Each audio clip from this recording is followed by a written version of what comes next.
Hello. It is said in a proverb that being converted happens only in a moment of time, whereas becoming a saint takes a lifetime. In other words, our conversion happens almost instantly.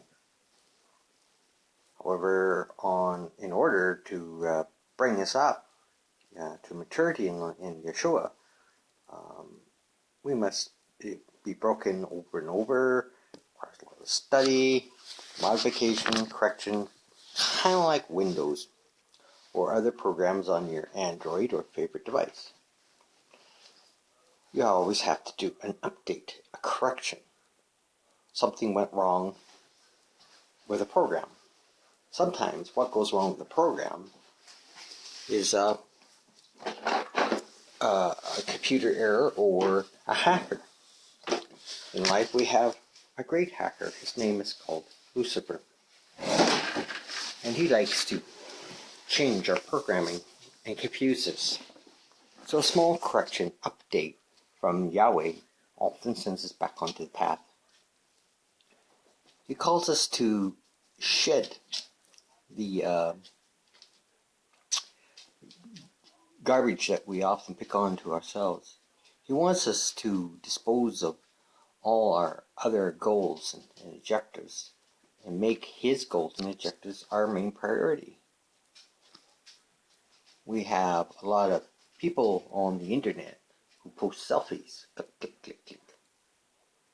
Why don't we not look at ourselves as a prominent figure, but rather look at ourselves as a secondary figure? Posting a picture of Yahweh is a little hard. He won't stay still long enough to make himself visible that any of us could get a picture of him. But having that photograph in our hearts certainly helps us remind us of our love.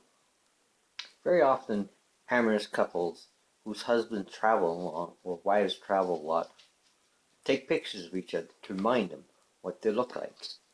We too need to study the scriptures to get a picture of what Yahweh looks like and keep him engraved in our hearts. When it comes to my mind is when you think of being broken, ask yourself, what is it, Father, that you're chipping away from me? What's blocking up total surrender to you? What do I trust or love more than my God? Sometimes it's a job. When you have a good paying job with a large income, it's hard to give up, particularly if you have a family. Other times it's something simple and easy. The Lord's breaking process is evidently prefaced to produce more of a spiritual maturity in our lives. We aren't useful to ministry until some sort of flexibility takes away all those rough edges. I was ordained in 1975 in a place called Newcastle Ridge, New Brunswick. I've had a lot of rough edges taken off of my life over the period of time. And every once in a while, I playfully imagine in my mind I hear a sanding noise as more smoother surfaces appear upon my life. Remember that Yahweh didn't remove the thorns. Remember that he doesn't take away those rough edges. It's something that we get to work on, plane out, sand away at. After receiving an amazing revelation, our goals take on a different, infinite kind of structure. Brokenness is a sign of Yahweh's love and Yeshua's love and activity and their activity in our life. He will break you on your self-reliance because he loves us deeply and knows that left to our own devices, we'd only mess things up. Something to think about there. Too much in the religious world, there is a prevalence of self-righteousness, a measurement by which we deem what is right for us, not necessarily what the scriptures tell us is right for us, or not even close to what the Spirit is telling us within.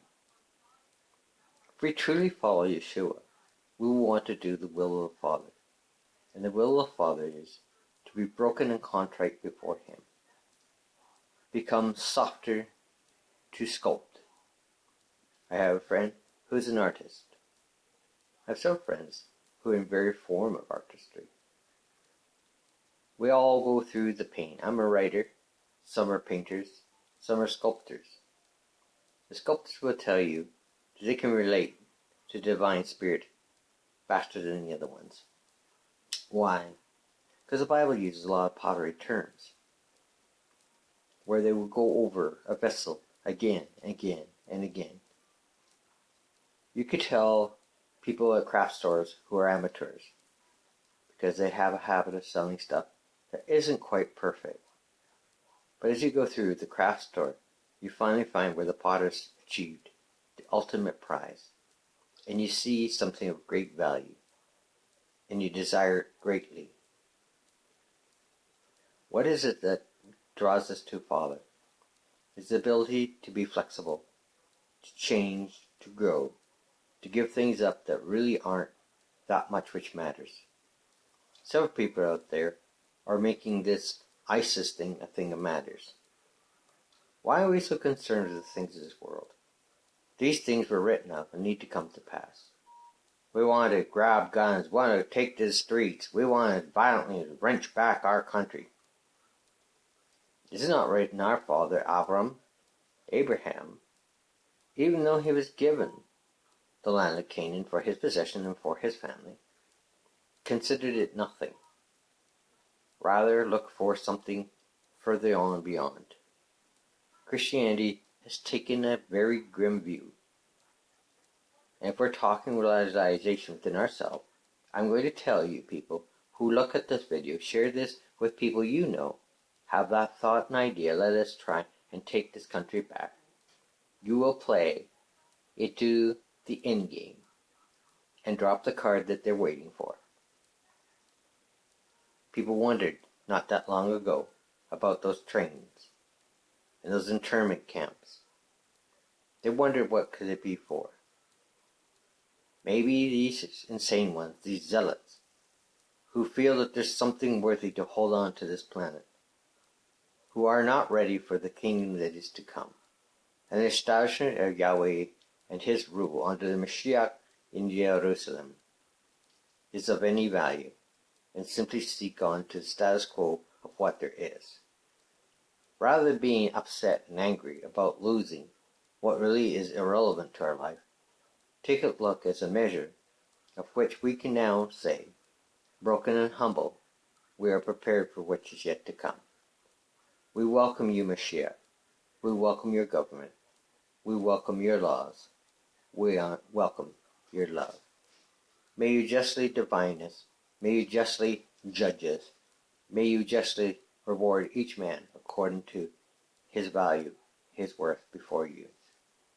Until next time, may God keep you all safe in His hands until we're all called home. We are not in easy times. Shalom.